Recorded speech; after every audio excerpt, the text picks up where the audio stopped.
आचार संहिता कभी भी लग सकती है और विधानसभा चुनाव कभी भी दस्तक दे सकते हैं। ऐसे में ऐरोली के विधायक गणेश नाइक ने नवी मुंबई मनपा आयुक्त डॉक्टर कैलाश शिंदे के साथ मुलाकात कर नवी मुंबई शहर से जुड़े कई महत्वपूर्ण मुद्दों को उजागर करते हुए नवी मुंबई महानगर पालिका आयुक्त को ज्ञापन सुपुर्द किया। इस दौरान गणेश नाइक ने इस बैठक में जहां नवी मुंबई की जलापूर्ति के अनियोजन, नवी मुंबई के सामाजिक भूखंडों की सिडको और MIDC द्वारा बिक्री, नवी मुंबई के अपूर्ण कामों के उद्घाटन की जल्दबाजी और साथ ही 5 सालों में प्रशासक के कार्यकाल में नवी मुंबई शहर के विकास पर उन्होंने सवाल उठाए। वहीं किसी के फतवे और दबाव में आकर काम करने वाले अधिकारियों के कारण नवी मुंबई करों के होते अहित पर उन्होंने कुछ मनपा अधिकारियों को आड़े हाथों भी लिया। इस बैठक में जो सबसे महत्वपूर्ण मुद्दा छाया रहा वो मुद्दा था नवी मुंबई शहर में जलापूर्ति का। इस दौरान गणेश नाइक ने आरोप लगाया कि आज मोरबे धरण ओवरफ्लो हो रहा है। बावजूद इसके नवी मुंबई के कई इलाकों में नागरिक आज भी पीने के पानी से महरूम हैं। हालांकि जब उपस्थित नागरिकों ने बैठक के दौरान आयुक्त के समक्ष इसी की पोल खोल की, जिसके बाद इसी मुद्दे को लेकर गणेश नाइक ने मनपा प्रशासन को घेरते हुए अल्टीमेटम दिया कि अगर जलापूर्ति की समस्याओं का समाधान नहीं हुआ तो जनता की भावना का ख्याल रखते हुए प्रशासन के खिलाफ जन आंदोलन छिड़ा जाएगा। जास्त पाऊस पडलेला नसताना सुद्धा शहरामध्ये पाणी पुरवठा व्यवस्थित असायचा आणि यावर्षी मोरबे धरण ओव्हरफ्लो झालेलं आहे आणि प्रशासन कालखंड सुरू झाल्यापासून पाण्याच्या पुरवठ्यामध्ये अडचण आहेत।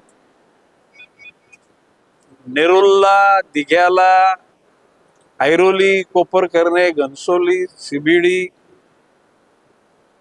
सानपाडा सर्वकडे त्या ठिकाणी पाण्याची आरडाओरड आहे आणि त्या बाबतीमध्ये आज आम्ही गांभीर्याने की एकूण नवी मुंबई शहराला पाणी पुरवठा कुठून होतो, किती होतो, आपल्या असलेल्या स्त्रोतातून दुसऱ्या कोणाला पाणी दिले, ते का दिले, कोणाचा आदेश आहे, सगळी माहिती मागवलेली आहे आणि कुठल्याही परिस्थितीत लोकांना नुसती निवडणुकांपुरते न तर विधानसभा महापालिका निवडणुका झाल्यानंतर सुद्धा राऊंड द क्लॉक त्या ठिकाणी लोकांना पाणी पुरवठा व्हायला पाहिजे आणि आज त्याच्यावर एकूण सांघिक चर्चा झाली आणि त्याच्यातून रिझल्ट निघेल असं मला वाटतं। आम्ही एक प्रकारचा इशाराच दिलेला आहे की जर का याच्यातून नाही घडलं तर मग आम्हा लोकांना म्हणजे लोकशाहीच्या चौकटीत राहून आम्हाला आक्रमक व्हायला, कोणाचा अपमान व्हावा, कोणाला कुठेतरी मनाला यातना व्हावी अशी आमची इच्छा नाही, परंतु जनसामान्यांच्या जर का अपेक्षा आमच्याकडून त्या काम करण्याची असेल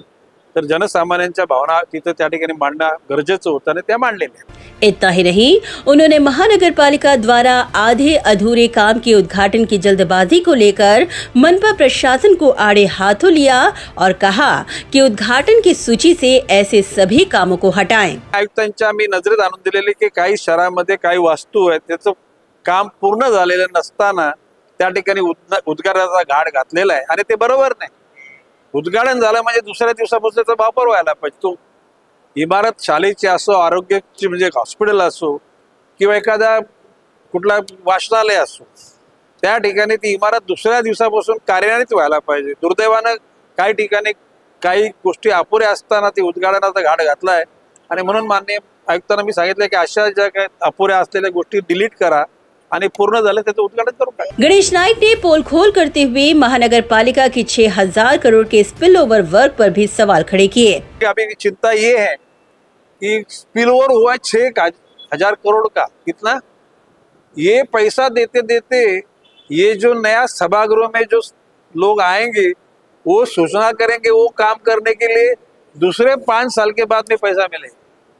ये दुख की बात है। अरे ये इस ढंग से जो कारोबार हुआ है ना वो मुझे पसंद नहीं है, मैं नापसंदी व्यक्त कर रहा हूँ। वहीं उन्होंने ऊपर से आए फतवे पर काम करने वाले मनपा अधिकारियों को आड़े हाथों भी लिया। गलत गलत फतवे भी आते तुम लोग मंजूर कर रहे हो। ऐसा न हो जाए कि जो महापालिका के इंटरेस्ट में जो भूखंड अपने को मिलने चाहिए वो भूखंड को सीसी देने का पाप तुम मत करो, ऐसा बोला है मैंने और पत्र भी लिखा है। गणेश नाइक ने विश्वास जताया कि कोस्टल रोड के नाम पर सिबड़ी बिलापुर सेक्टर 15 के नागरिकों के साथ किसी भी प्रकार का अन्याय वह होने नहीं देंगे। सेक्टर 15च्या नागरिकांच्या बरोबर आम्ही आहोत। कुठल्याही परिस्थितीमध्ये त्या शांत वस्तीमधून तशा प्रकारचा ट्रक भी आम्ही घेऊ देणार नाही। त्याकरता शेवटच्या टोकापर्यंत आम्ही प्रयत्न करू। वही गणेश नाइक ने आगे कहा कि उनके 5 वर्षों का विधायक का कार्यकाल कोविड ग्रस्त कालखंड रहा। 2019 साली विधानसभेच्या निवडणुका झाल्या आणि त्याच वर्षी कोविड-19 सुरू झालं। तर मला वाटते गेली त्याच्यातला एक 5-6 महिन्याचा कालखंड सोडता नंतर कोविड ग्रस्त कालखंड गेला आणि सुदैवानं माझ्या सर्व सहकार्याने जीवाची पर्वा न करता कोविडच्या कालखंडात जनतेची सेवा करण्याकरता आम्ही कोविड सेंटरला गेलो, हॉस्पिटलला गेलो, गल्ली गल्लीमध्ये गेलो, महापालिकेमध्ये आज रवींद्र इताप्याने सांगितले 84 सभा म्हणजे एकूणच ऑन द कॉन्ट्री महानगरपालिका अस्तित्वात नसताना आमच्या सर्व कार्यकर्त्यांना महासभा नाही अशा प्रकारचं ते वातावरण ते राहिलंच नाही। कुठे ना कुठेतरी आपल्या भावना मांडण्याकरता एक व्यासपीठ मिळालं, त्याच्यातून आमच्या परीने आम्ही प्रयत्नाची पराकाष्ठा करून केली आणि जनतेचे दुःख वेदीवर मांडल्याने सोडवण्याचा प्रयत्न केलेला आहे। 100% यश मिळालं असं माझा दावा नाही, परंतु बऱ्याच मोठ्या प्रमाणामध्ये यश मिळालं। Bureau report, Navi Mumbai network.